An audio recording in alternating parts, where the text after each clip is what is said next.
अस्सलाम वालेकुम dear students, I hope आप सब खैरियत से हैं। Today our topic is theorem number 3, unit number 9, theorem number 3। तो थ्योरम नंबर 3 को अंडरस्टैंड करने से पहले आप थ्योरम नंबर 2 की वीडियो ज़रूर देखें, क्योंकि ये उसका कन्वर्स है। अगर आपको वो समझ आ जाएगा तो ये भी आपको ईजिली समझ आ जाएगा।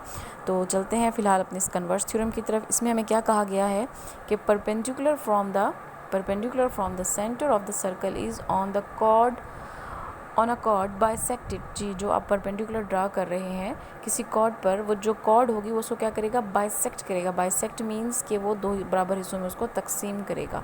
तो क्या कर रहे हैं जी, इसके लिए गिवन में उसने लिखा है कि A B is the chord of the circle with centre at O. जी देखें, यहाँ पर आपको नज़र आ रहा होगा, ये आपके पास एक सर्कल है, उसमें आपके पास ए बी आपने कोई कॉर्ड ले लिया है, ये ओ क्या है, इसका सेंटर है। So that O M is perpendicular to the chord A B. तो ओ एम क्या है आपका, ओ एम परपेंडिकुलर है कॉर्ड ए बी पर। अब उसने कहा है कि ये परपेंडिकुलर है, दैट्स वाई यहाँ पर एंगल देखिए हमने 90 के बना दिए, क्योंकि उसने हमें कह दिया कि ये 90 के एंगल है। जबकि थ्योरम नंबर 2 में हमने यहाँ पर 1 और 2 लिखा था, उसमें हमें परपेंडिकुलर प्रूफ करना था। तो ये फ़र्क है थ्योरम नंबर 2 में और 3 में। तो अब आपने ये चीज़ जहन में रखनी है, जब आपको वो कहे कि ये परपेंडिकुलर है तो आपने 90 के एंगल के लिए जो हम एंगल का साइन बनाते हैं यहाँ पर वो बना देना है। लेकिन अगर हमने उसको प्रूफ करना था कि वो 90 का एंगल है तो हमने एंगल नहीं बनाना, हमने एंगल्स के नाम दे देने थे 1, 2। आई होप कि ये आपको डिफरेंस क्लियर हो गया होगा थ्योरम नंबर 3 में एंड 2 में। जी, अब प्रूफ क्या करना है, m is the mid point of chord, यहाँ से देखें m is the mid point of chord A B, that is, अगर वो उसका मिड पॉइंट है तो क्या है, measure A M plus B M.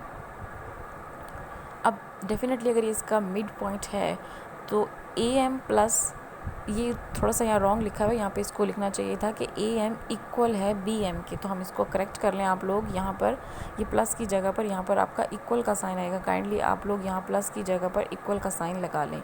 हमने प्रूव ये करना है कि मैयर ए एम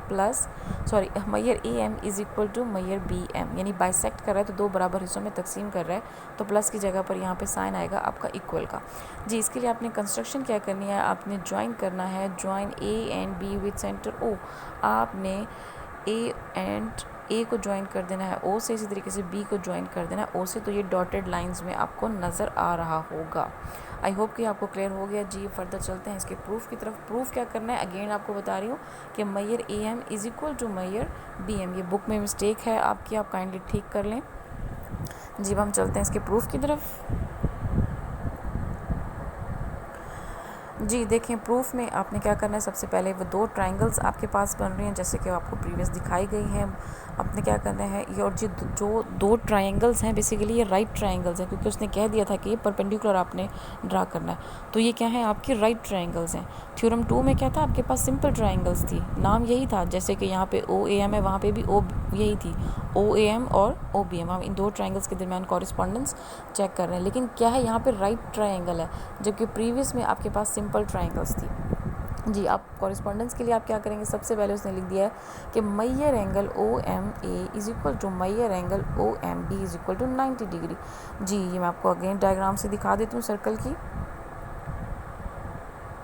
जी, यहाँ से आप देखिए कि measure O A M is equal to measure O M A is equal to measure O M B. ये दोनों क्या है, 90 के एंगल है। एम पे देखें 90 का एंगल बन रहा है, तो यही चीज़ उसने लिखी है, और ये क्या है, दोनों में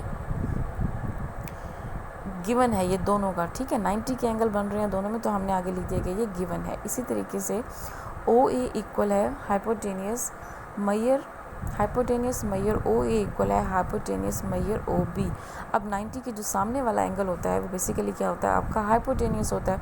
तो हम देख लेते हैं कि जो 90 का एंगल बन रहा है उसके सामने कौन से आपकी जो साइड्स बन रही हैं, वही साइड्स क्या कहलाती हैं, आपकी हाइपोटेनियस। और वो क्या होंगी, दोनों आपस में बराबर होंगी। और उसको लिखा क्या है रीजन में, radii of the same circle. अब सेम सर्कल पर ड्रा किए हैं, दैट्स वाई इनकी रेडियस सेम है। तो अगर इनकी रेडियस सेम है तो इनकी मैयर्स भी क्या होंगी, आपस में बराबर होंगी। लेकिन मैं आपको दिखा देती हूँ कि हमने ओ ए और ओ बी को हाइपोटेनियस ही क्यों लिया है। जी, चलते हैं अगेन डायग्राम की तरफ। जी, जैसे कि अगर आपको हाइपोटेनियस की राइट ट्रायंगल की डेफिनेशन से अगर आप फेमिलियर हैं तो उसमें ये होता है कि जो 90 का एंगल आपका बन रहा होता है, जो उसके सामने वाली साइड होती है वो क्या कहलाती है, हाइपोटेनियस। तो इसके सामने वाली साइड क्या बन रही है, ओ ए, और इसके सामने वाली साइड क्या बन रही है, ओ बी। दैट्स वाई ये क्या होंगी, आपस में बराबर होंगी और ये क्या है, 90 के इक्वल है, क्योंकि ये 90 के एंगल के सामने है। ठीक है, तो इसलिए ये इसका हाइपोटेनियस है और ये एक सर्कल पर ड्रा की गई है, इनकी रेडियाई सेम है, दैट्स वाई ये क्या है, आपस में इक्वल है। आई होप कि ये कॉन्सेप्ट क्लियर हो गया होगा। जी, नेक्स्ट हम कह रहे हैं कि O M is equal to O M, ये कॉमन है। जी, इन दोनों में आपने जो परपेंडिकुलर ड्रा किया था, ये दो ट्रायंगल्स की जो आप कॉरेस्पॉन्डेंस चेक कर रहे हैं, इसमें ओ एम दोनों में कॉमन है। जी, अब आपके पास क्या आ गया है, ये हाइपोटेनियस साइड जो आपके पास पोस्टुलेट था, आपने 9th क्लास में ये पढ़ा है।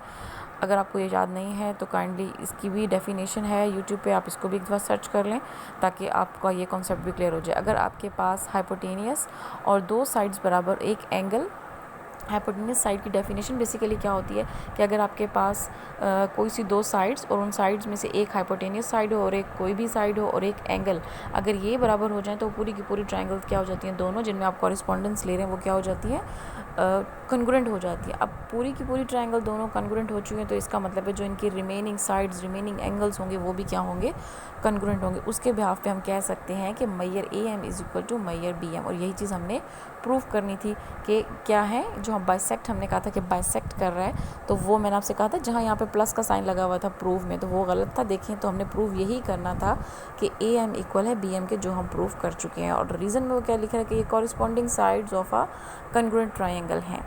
और इसके बाद ये अगर आपने प्रूव कर दिया कि ये आपस में इक्वल हैं तो डेफिनेटली वो उसका बाइसेक्टर ही होगा। तो हमने लास्ट में लिख देना which implies O M bisect the chord A B. अगर ये आपस में इक्वल है तो डेफिनेटली बाइसेक्ट कर रहा है। बाइसेक्ट मीन दो बराबर हिस्सों में तकसीम कर रहा है। आई होप कि आपको क्लियर हो गया होगा स्टूडेंट। अगर इसमें किसी भी किस्म का इशू हो तो ज़रूर डिस्कस कीजिएगा। Thank you so much. अल्लाह हाफिज़।